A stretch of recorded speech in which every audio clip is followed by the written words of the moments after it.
तो झारखंड में हेमंत सोरेन ने चौथी बार मुख्यमंत्री पद पर शपथ ले ली है, लेकिन मंत्रिमंडल को लेकर अभी चिंतन मंथन का दौर जारी है और लगातार झारखंड मुक्ति मोर्चा अपने सहयोगी दलों के साथ मिलकर रणनीति तैयार कर रही है। दो राज्यों में चुनाव हुए, महाराष्ट्र और झारखंड। झारखंड में भारतीय जनता पार्टी को यह पूर्ण विश्वास दिखाई दे रहा था कि इस बार सत्ता का परिवर्तन हो सकता है, जबकि महाराष्ट्र से इंडिया अलायंस को उम्मीद की किरण दिखाई दे रही थी। नतीजे इसके बिल्कुल उलट आए और जिस तरीके से हेमंत सोरेन जो 2 फरवरी को जेल में बंद हो गए थे, उसके बाद जुलाई के महीने में वापस उनको जमानत मिलती है, वापस आते हैं, झारखंड के फिर से मुख्यमंत्री बनते हैं, आदिवासियों समेत संपूर्ण झारखंड के विकास की बात करते हुए नजर आते हैं और ये दावा करते हैं कि भारतीय जनता पार्टी, प्रधानमंत्री नरेंद्र मोदी और अमित शाह की जो रणनीति है वो झारखंड के यहाँ पर तमाम संसाधनों को अपने मित्रों को सौंपने की रणनीति है। अडानी अंबानी के लिए प्रधानमंत्री जी काम कर रहे हैं और इसके साथ साथ झारखंड में उनको जो खजाना दिखाई दे रहा है, जो प्राकृतिक संसाधन दिखाई दे रहे हैं, ये अडानी अंबानी को सौंपने की तैयारियां चल रही है। इसी आधार पर कांग्रेस पार्टी ने भी यहाँ पर बीजेपी पर हमला किया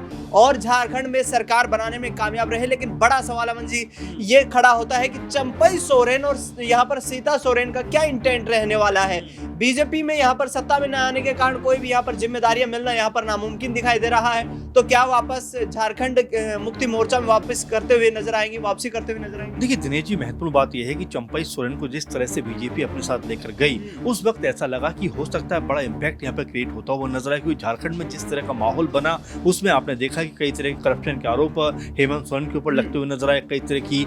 ये भी कहा गया कि भाई घपला घोटाला उन्होंने किया, यहाँ तक कि उनको 5-6 महीने के लिए जेल के अंदर बंद कर दिया गया। उसके बाद आप देखिए पूरा खेल यहाँ पर बदलता हुआ नजर आता है, क्योंकि यही चंपई सोरेन थे जो लगातार ये बात कह रहे थे कि भाई आदिवासी को आगे बढ़ता हुआ बीजेपी नहीं देखना चाहती, इसीलिए उन्होंने आदिवासी के बेटे को जेल के अंदर बंद कर दिया है। और तमाम बातें यहाँ पर चंपई सोरेन ये दिखा रहे थे कि वो किस तरह से अपनी जो पीड़ा है उसको दर्शा रहे हैं कि भाई आदिवासियों के साथ में बीजेपी लगातार खराब व्यवहार कर रही है। लेकिन जैसे ही मुख्यमंत्री के तौर पर उनकी कह सकते हैं पद से विदाई होती है और हेमंत सोरेन दोबारा मुख्यमंत्री बन जाते हैं, वो उसी पार्टी में शामिल हो जाते हैं जिस पार्टी के खिलाफ लगातार वो बुराई और तमाम तरह की खामी निकालते रहे थे। और यहाँ पर जो आदिवासी बहुल इलाका था उसने उनके जो लोग हैं, जनता है, आवाम है, उन्होंने यही सोचा कि कल तक आप ये कह रहे थे, आज आप ये कहने लग गए, तो विश्वास नहीं हुआ। और देखिए आंकड़े भी आप देखेंगे तो 28 जो आदिवासी बहुल इलाके की सीटें हैं उसमें 27 पे जेएमएम गुट की जीत हो जाती है, जो अपना बड़ा आंकड़ा है। और देखिए चंपई सोरेन कोई भी इम्पैक्ट यहाँ पर क्रिएट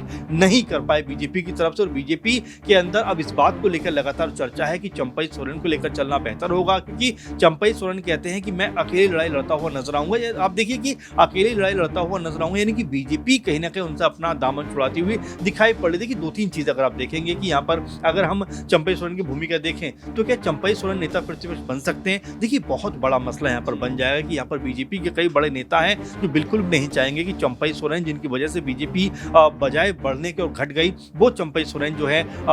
नेता प्रतिपक्ष बनते हुए नजर आए। सीता सोरेन का आपने जिक्र किया, देखिए सीता सोरेन भी अपनी सीट हार जाती है। तो कुल मिलाकर बीजेपी के लिए ये दोनों जो आदिवासी चेहरे थे कोई बेनिफिट क्रिएट नहीं कर पाए, बल्कि बीजेपी को उल्टा नुकसान उठाना पड़ा। आप देखिए 19 में 26 सीटें उनके पास थी, आज 20-21 सीटें हैं। भाई अगर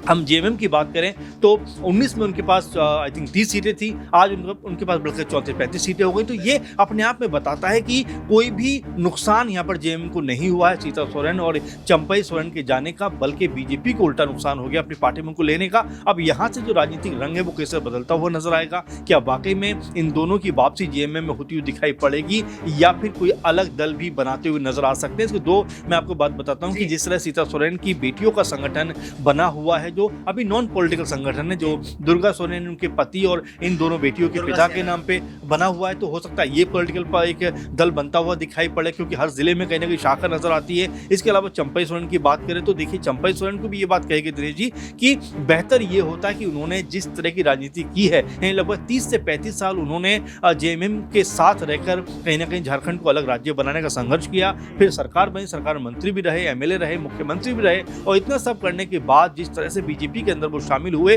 कई लोगों ने ये बात कही कि उनको बीजेपी के अंदर शामिल नहीं हो गए, अगर कोई नाराजगी भी थी तो उनको अपना अलग दल बनाना चाहिए था। तो यहाँ पर चंपई सोरेन के सामने अब बड़ी संकट की घड़ी है कि वो क्या फैसला कर रहे हैं, और हो सकता है कि कोई बड़ी बात नहीं है, आने वाले दिनों में वो जेएमएम के अंदर ही वापसी करते हुए नजर आ जाए। अमन जी, बड़ा यहाँ पर सवाल इसलिए खड़ा होता है विशेष तौर पर चंपई सोरेन को लेकर, क्योंकि जब चुनावी नतीजे आते हैं तो उस दौरान रांची में बीजेपी कार्यालय पर एक बैठक बुलाई जाती है जीते हुए तमाम विधायकों की, और वहां पर चंपई सोरेन मौजूद नहीं रहते हैं। चंपई सोरेन की तरफ से यह हवाला दिया जाता है कि उनके आवास पर कुछ उनके गुट के उनके जो समर्थक विधायक थे उनके साथ उनकी बैठक चल रही थी। तो ये अकेले में बैठक करना क्या यहाँ पर वसुंधरा राजे सिंधिया की तरह वही पावर सेंटर दिखाने की ताकत दिखाने की कोशिश की? और देखिए बिल्कुल दिनेश जी, अगर आपको ध्यान हो कि जब 6 महीने पहले जब वो बीजेपी में शामिल हो रहे थे, 3-4 महीने पहले, उस समय जब दिल्ली वो आए तो लगातार पूछा गया दिल्ली आप क्यों आए, कि मैं बीमार हूँ, मैं दिखाने के लिए आया हूँ, तमाम तरह की बातें करते हुए नजर आ रहे थे। लेकिन अचानक से खबर आती है कि बीजेपी के अंदर शामिल हो गए। तब चंपई सोरेन का इस तरह से अचानक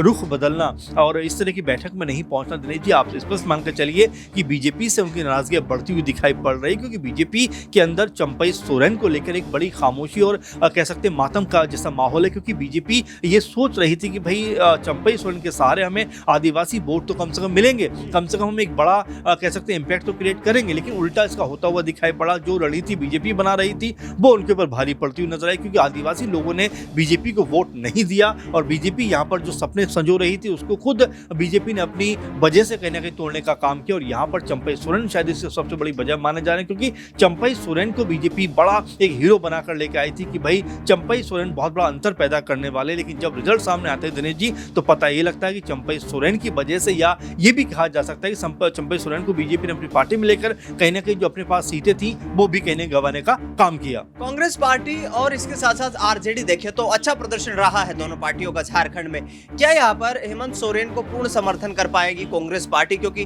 बड़ी मांग कहीं ना कहीं बड़े मंत्रालयों पर नजर है? देखिए जाहिर बात है, क्योंकि कांग्रेस पार्टी के पहले भी लगातार जो चाहे इरफान अंसारी हुए और भी तमाम विधायक हों, वो मंत्री पद ज्यादा बढ़ाने की बात करते रहे। क्योंकि अभी भी आप देखेंगे तो लगभग जो खबरें हैं उसके हिसाब से मुख्यमंत्री समेत 6 मंत्रालय वो जेएमएम के पक्ष में जाते हुए नजर आ रहे हैं, 4 कांग्रेस पार्टी के, 1 शायद आरजेडी के, और हो सकता है सीपीआई को भी कोई एक स्पीकर, डिप्टी स्पीकर, इस तरह का उनका एमएलए को कोई पद मिलता हुआ नजर आए। फिलहाल अभी बंटवारा होना बाकी है, अभी बात होना बाकी है, क्योंकि अभी आप देखिए तो सिर्फ मुख्यमंत्री हेमंत सोरेन ने अपने पद की शपथ ली है। अभी यहाँ मंत्रिमंडल का विस्तार होना है, गठन होना है, और ऐसे में क्या आपस में सहमति बन रही है या फिर कोई मामला, कोई पेच फंसा हुआ है? क्योंकि इस तरह से डिले करने का मतलब है कि सहमति आपस में नहीं बन पा रही। तो आने वाले दिन बहुत महत्वपूर्ण होने वाले झारखंड के लिहाज से। और जिस तरह से चंपई सोरेन का आपने जिक्र किया, उनका क्या रुख रहने वाला है, जो बैठक चल रही है चंपई सोरेन की, में बाकी वो बैठक बहुत महत्वपूर्ण है दिनेश जी। और यहाँ पर बहुत कह सकते हैं आने वाले दिन बड़े कह सकते हैं झारखंड के लिहाज से महत्वपूर्ण होने वाले हैं, क्योंकि कई उठापटक, कई बदलाव यहाँ पर देखने को मिलेंगे। क्योंकि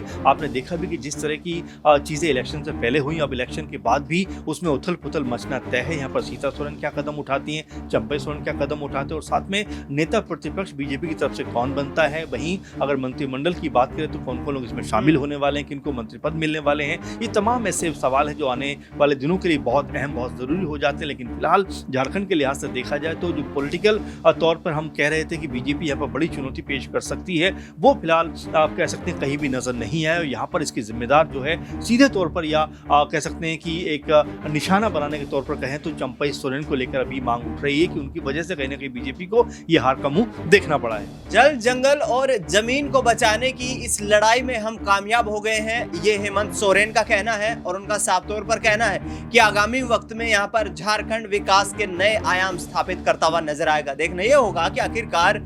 इंडिया गठबंधन की सरकार झारखंड को किस तरीके से विकास की पटरी पर सरपट आगे दौड़ा पाती है। फिलहाल इस खास कार्यक्रम में इतना ही। देश दुनिया की तमाम बड़ी खबरों के लिए आप देखते रहिए SPN 9।